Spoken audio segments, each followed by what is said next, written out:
Now we're rolling. Damage Plan MMA podcast presented by Fierce Fighting Championship 25. On today's show, we've got Viliami Kulu, one of the hottest prospects in all of Fierce Fighting Championship. We chat about his rise to becoming one of the most devastating punchers in the history of the state, as well as where he hopes to take his fighting career. For tickets to Kulu's next fight, head over to fiercefightingchampionship.com. You can also purchase the pay-per-view at that website if you are unable to attend any event. Now, without further ado, here is myself with Viliami Kulu. And right now we are joined by none other than the number one light heavyweight amateur fighter in the entire state of Utah. He is Viliami Kulu. Viliami, thank you so much for joining us, man. Yeah, thank you. I appreciate it. Now, I do want to make sure, are we pronouncing it right? Is it Viliami? So it's V-I. So V-I, okay. L-I-A-M-I. Okay, Viliami. So, yeah. Oh, okay. I did have chance to correct it, you know. We will absolutely start correcting that. We'll make sure that we get that perfect every single time because we don't want to mess up your name by any means. Viliami, I just wanted to talk to you a little bit, or Viliami, I apologize. We just wanted to talk to you a little bit to kick things off about your story. I mean, you have an incredible story, the way that you've risen the ranks over the last couple of years, but let's jump back even a little bit further. How did you come to be the fighter that you are? And kind of just tell us your story. Where did you kind of start off your life at? Well, I remember when I grew up in Tonga, I was really into like WWE and SmackDown. And I remember back in Tonga, we don't have Wi-Fi. In order for you to go buy movies or videos, you have to go to like DVD store. So I was like, I want to go buy SmackDown. I want to watch Undertaker. And I went and I brought a wrong CD, and I was like, and I put it in, and I was like, this is not a WWE. This is like this guy actually beating each other. That's just MMA, and the old MMA when they put like jiu-jitsu guy and the wrestling guys. And since when I see that, and I was like, oh my gosh, I really want to do this, you know. But back in Tonga, we don't have MMA. We have rugby, and that's it. So when I came to America in 2014, I came to California, living in San Jose, and I was more like a bodybuilder, like workout and stuff. And I was like, man, I really want to learn how to fight. And I look up, the closest gym was AKA, American Kickboxing Gym, right down the street from my house. Wow. So I went there and I walk in and I see Cain Velasquez. Like I didn't even know these people, but like, when I see it's like those guys look familiar, and they have all the picture on the wall. I went there and one of the people in the front desk introduced me, and I remember I walk in, I was like, I want to fight. And then they probably look at me like, you're crazy. Like you have a lot of work to do, you know? And the first thing one of the guys there put me in jiu-jitsu class, and I trained with the best. The first time I walk in the gym, I trained with the best of the best in California, but I didn't even know who they are. Only thing I know, I got smashed by John Fish. By John Fish in the first day of jiu-jitsu. And I just start learning and love it, you know? Wow. That is unbelievable. Okay, so how long did you train at AKA before you came to Utah? So I was in California for 7 years. So I started training in AKA for like 2 to 3 years. Yeah. Very cool. And so when you were at AKA, I mean, did you train alongside Habib and Islam and DC and all of these guys? I actually was there in the same camp was Khabib training to fight Conor. And the same camp when Cain Velasquez was training to fight Francis. Like looking back, I was like, oh my gosh, like I call it an honor to be training with these guys, you know. But I was brand new. But one of the jiu-jitsu coach see that like I have a little athletic on me, And he's like, okay, like, how about we put you with a go training with the pros so you can give like a little bit of bodies because I was just huge. I was like 250, 240. They put me there to like just to give this pro guys a body to throw around because I was brand Wow. new, you know. But I first learned jiu-jitsu and wrestling. That's when I start. And there was a guy there who was trying to teach me boxing, but he just charged me so much, especially in California. It's too expensive. Yeah. So I was like, no, what? I'm just gonna focus on jiu-jitsu and wrestling. So yeah. This is unbelievable. When did you kind of realize, like, when did you realize personally? Because you kind of said, like, I don't even know who these people were. When did you realize, oh my gosh, I'm training with world champions, Luke Rockhold, DC? I mean, just there's so many there. That's one of the biggest gyms in the whole world. When did you realize that you were at a gym of the as big as you were at? Well, I think I start realizing like kind of like when we training in the gym, like their pictures is all over the place. When you walk in the hallway, there's just pictures of all the people that start training there from back in the day, you know? Um, like freaking DC, like Cain Velasquez, Khabib, Islam, uh, John Fish. There's a lot of guys there in the UFC. But I realized it's like, man, this gym is not a joke. You know, like I'm actually a gym that like people here to like go somewhere. They're not just come here to learn how to like, oh, I'm just here to learn how to self-defend, you know? Like they're there to like go somewhere, like be a champ. That's uh the main thing of that gym. You actually having your first title bout coming up as an amateur at the Maverick Center in a couple of weeks here. Do you think that you starting at a place like AKA gave you almost a competitive edge, gave you sort of a mentality that you wanted to be a champion early on because you were around so many people competing for world titles? Of course, man. Like when I was in California, like just training with the best, like they show you that like there's no ego in that gym. Like for like some gym you go there like but in AKA like even if they're really competitive, but it's a family, you know? Like even like the Islam team, like after every sparring, like I walk in the other room, they doing their prayers, and I was I'm gonna, you know, they're really serious about like just like Islam fighting, and like nobody can beat those guys.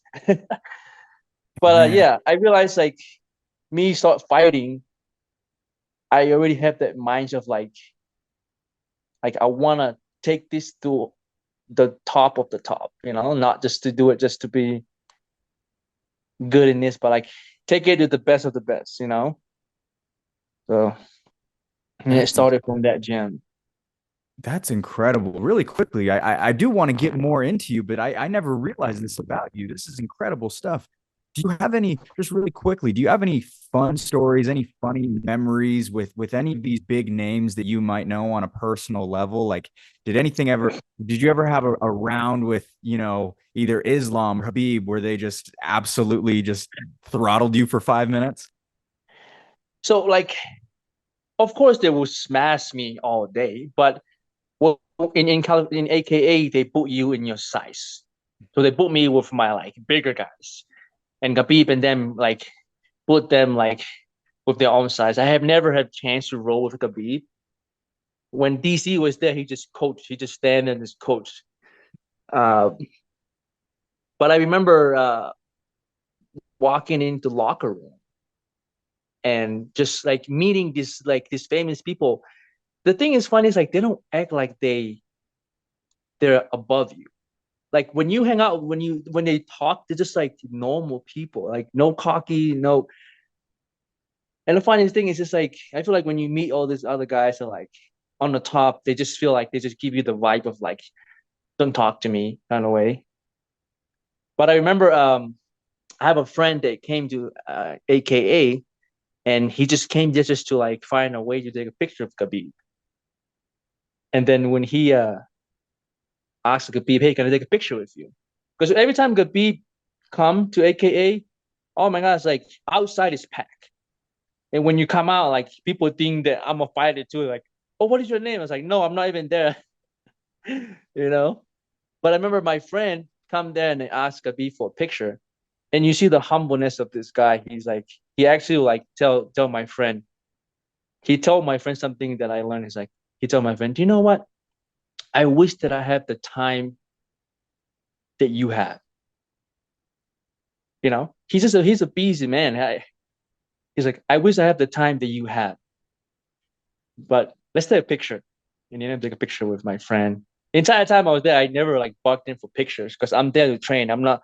A lot of people just go there to train to be take a picture after the was like. In that time, I never like try to take a picture with like, oh look, I'm with Khabib. But yeah, those guys are really humble people and like they're willing to like help you. That's So unbelievable. That is unbelievable. So let me ask you this. 9 years ago, it seems like, or maybe even before that, when you were just a little kid, when you got that DVD and you realized it wasn't WWE and it was MMA, when you look at your life now, how grateful are you that there was that mistake?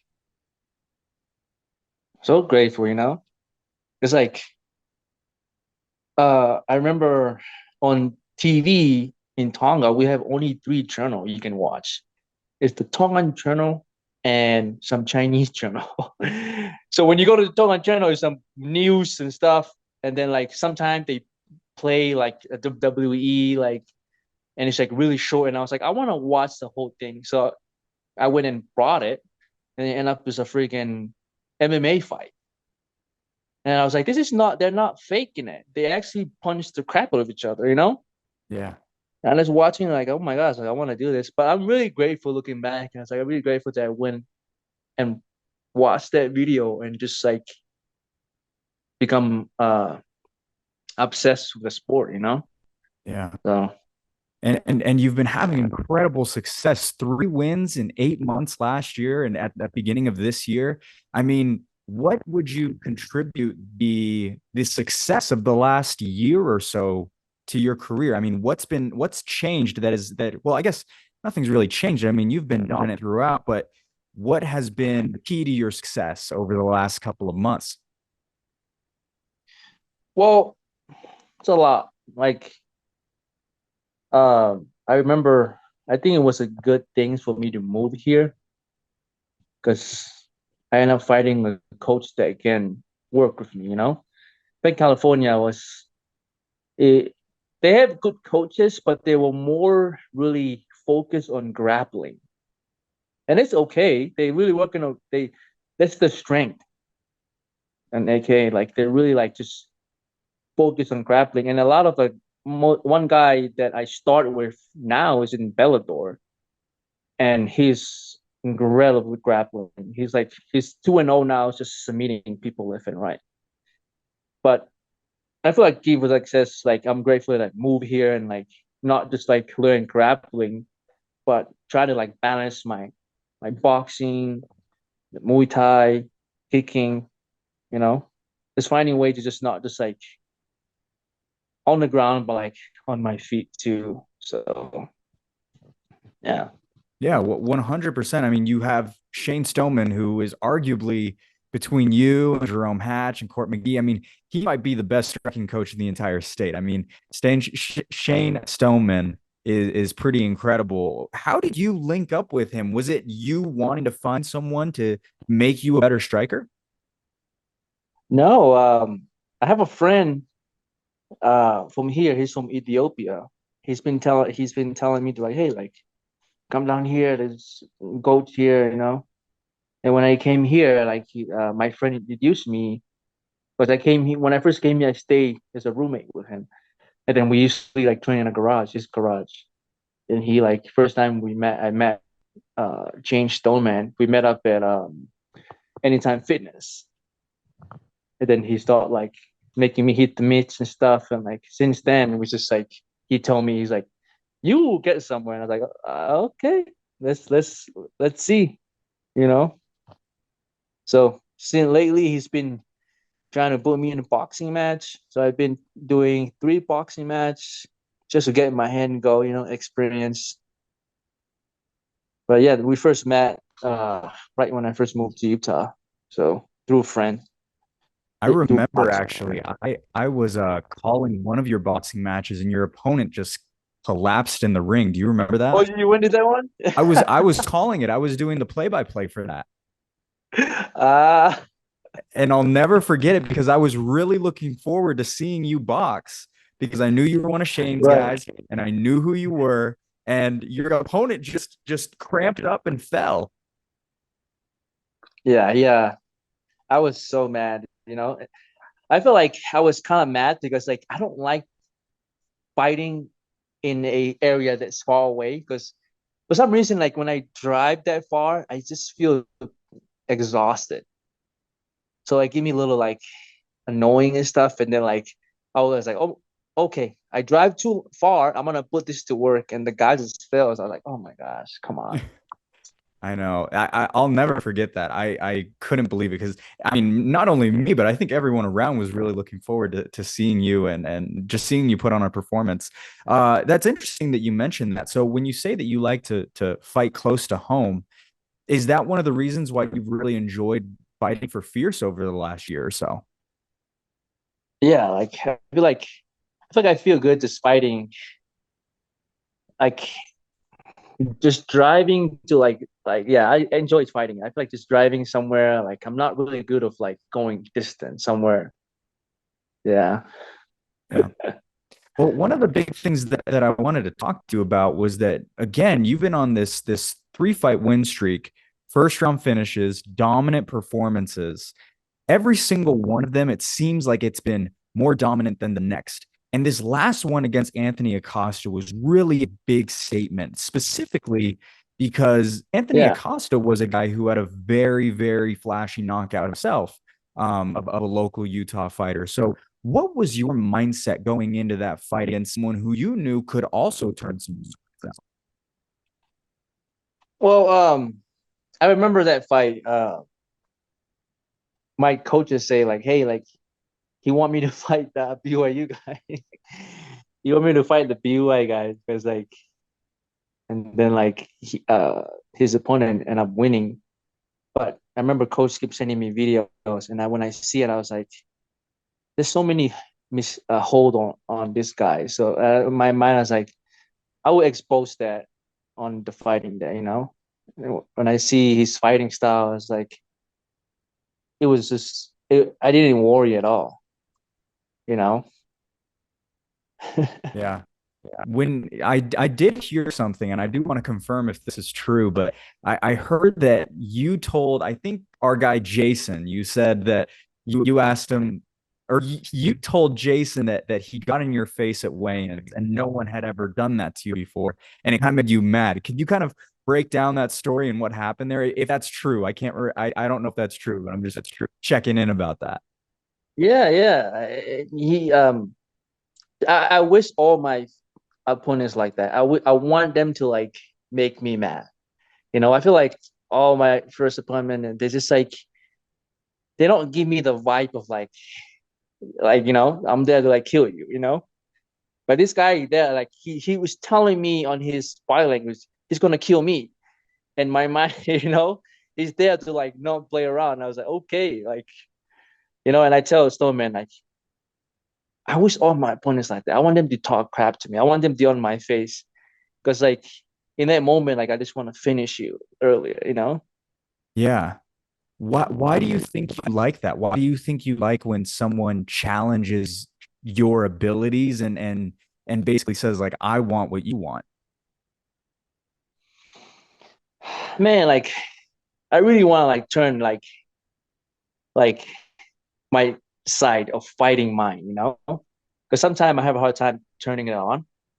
But if they can help me turn it on, I'll be appreciate. Like I will appreciate also like okay, like you already make me mad on the way in, you know.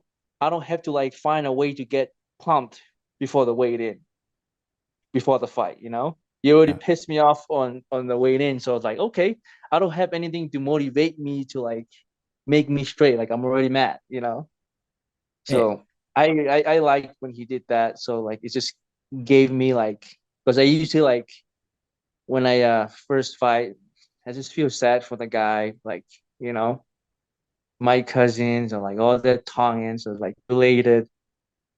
But I like this guy, he's like actually on my face. And I'm like I like that, Yeah. you know? So you would actually prefer that they do stuff like that. That's very, very interesting. Do you know where that comes from? Like, do you know why that's what you like, or do you think that it's just a matter of you like the challenge? It's just something that Yeah. turns on, right? So of course I already have the challenge of like getting ready to fight a guy. But I want him to bring more, like more challenge, you know, more like on my face, more like I'm here to hurt you, you know. When they bring those more, it just turn a lot of things on me, you know. A lot of things are not turned on, like my mind of like getting like get killed, like what is it called, like kill or get killed, you know, Mhm. mindset. Yeah. What would you say is it doesn't seem like you get nervous. It seems like you're one rightfully so, but it seems like you're very confident in there. It seems like you're very excited to go in there and fight. Have you ever been nervous going into a fight? Man, of course I'm nervous of every fight, you know, but dude, like when I feel like when the music start playing and I start walking, for some reason I'm not nervous. I feel like I'm nervous around in the freaking room, you know? Because like I'm not warm up, like I hate the mat. But when like the music playing and they call my name, for some I'm promising, man, for some reason there's no nervous, zero nervous on me when I walk, you know? As I And what do walking in, like they check me like on my brain, I was like, I'm here to fight. That's it, you know? and where do you think that comes from? Where do you think that your ability to be excited when the brightest or when the lights are brightest? Why do you think that you're more excited then than maybe in the back when you're just kind of waiting? What clicks? What changes? Well, man, I play sport when I was a kid, you know? Like I'm really competitive. Like I run track, I play rugby. And I remember like I run track so many times and my brain I thought that like I'm not gonna be nervous. Like every time like when when I run 100 meters, like I remember like they put all the best guys there. I was like, man, why I'm still nervous, man? I've been doing this for years. I run track like so many times, but like I should be not nervous. But when your mark and said go, when I'm running, it's not there anymore. You know, now it's a fight. And I think I've had that mindset since when I was in middle school, you know. I was trained already. So like I feel like I will do this sport forever. And I feel like I will still have the nervous. But when it's time to do it, there's no nervous in it, you know? So Let me ask you a little bit about your debut because I do want to mention that, you did lose your amateur debut. And after all the years of training, everything that you went through, all the people that you trained with, the years and years of preparation, after you lost that first fight, what was it like kind of dealing with that? Because I mean, ever since then, you've been as dominant as ever. And so it was probably a little bit of almost a shock to lose that first fight. How did that first fight go? I was really mad. I was like, how this guy can beat me? I was really, really mad. Yeah, but Perfect. like I was really, really mad. I didn't upset. I was not feel sad, like, oh my gosh, I don't want to do this anymore. I was like, I want to fight this guy again. I want to like, and I heard and I heard he trained Agima. I don't really go to Agima. And I was like, I'm going to Agima to see if I'm gonna spar him, you know. Um, but he ended up like we never fought. But like, I think it's so when I came from like in California, I was more in a jiu-jitsu kind of. So I was like, I was still learning. I was still brand new, but I was get used to just like lay on my back. And that's when that fight go through. It's just like, but it didn't bring me down. Like I was like, okay, what's the next fight? Let's go. So Do you think that first loss taught you how much you don't want to deal with that? Because since then, again, you've been so dominant. Do you think that first loss was a huge lesson and almost beneficial for you in the long run? yeah, of course. Man, that fight teach me so much of like this is not a jiu-jitsu competition. This is MMA. Because I've been competing in jiu-jitsu. That's the only thing I do. And my first fight, I was like, and then I go to the ground. I was like, I'm playing the jiu-jitsu game, and that's the only thing that saved me from not getting hit is my jiu-jitsu. But I need to realize I gotta be in a dominant because like I start to like forget the things that they train me in California. Because in California, like I remember I was start when I first went there, I only do jiu-jitsu, and one of the coaches invited me to start training with the pros. And I remember I come and try to play that jiu-jitsu stuff, and I remember Khabib yell like, "Hey, we don't play that crap here. We on top." Wow. Yeah, and I was like, okay, but it was a bad habit that I pick up when I first went there, and I still have that bad habit when I come to Utah. And then I really happy that I fight that guy that expose that happened and telling me, hey, this is a problem. This is not just a little problem. This is a problem.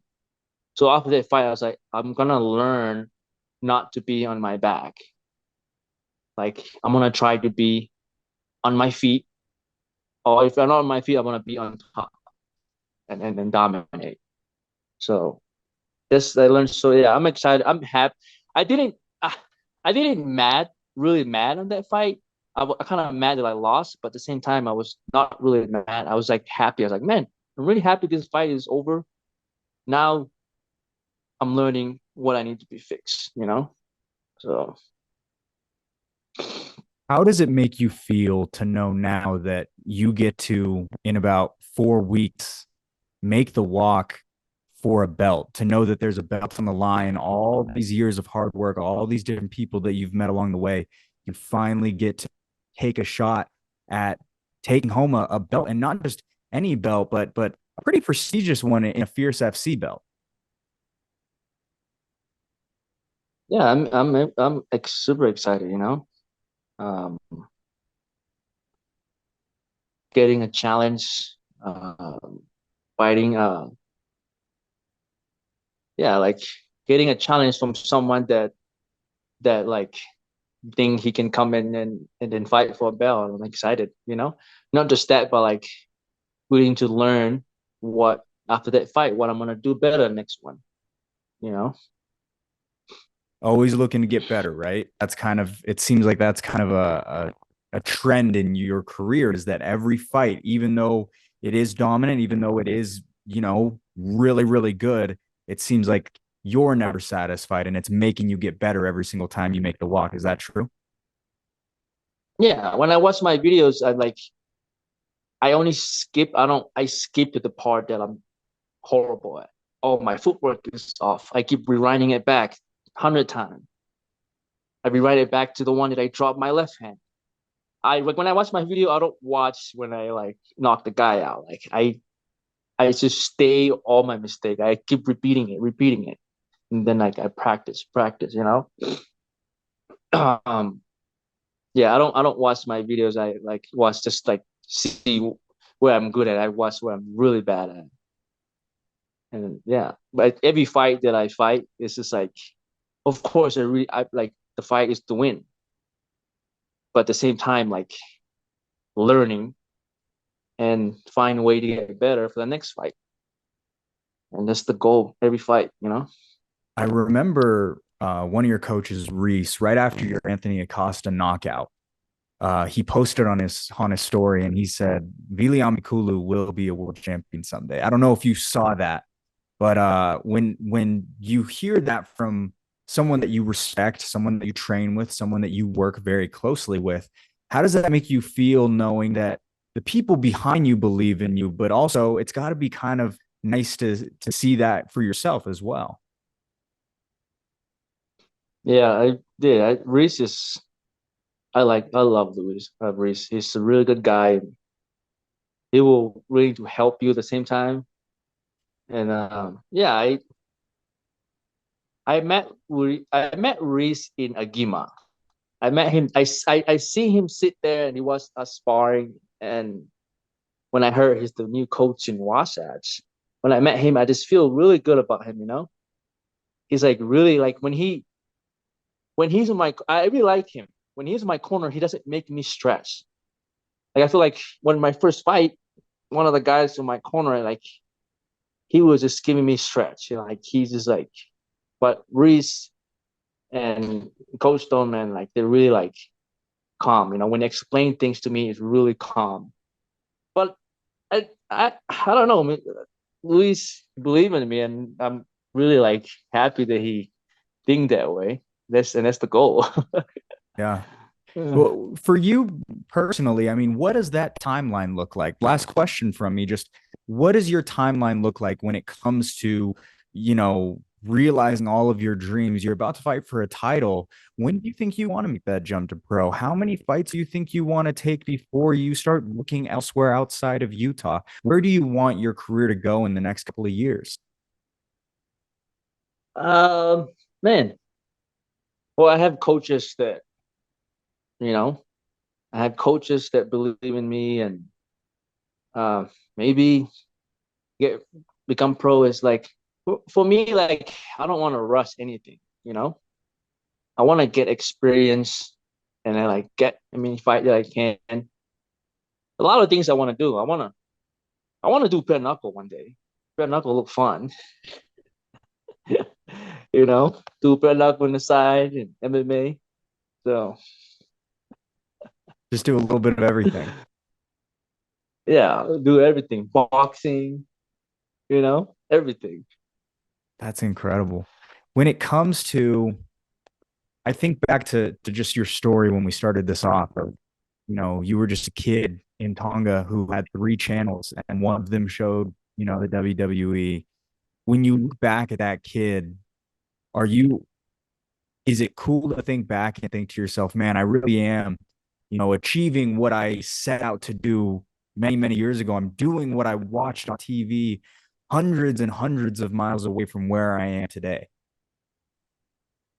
Yeah, it's crazy. Looking back, it's just crazy. Um,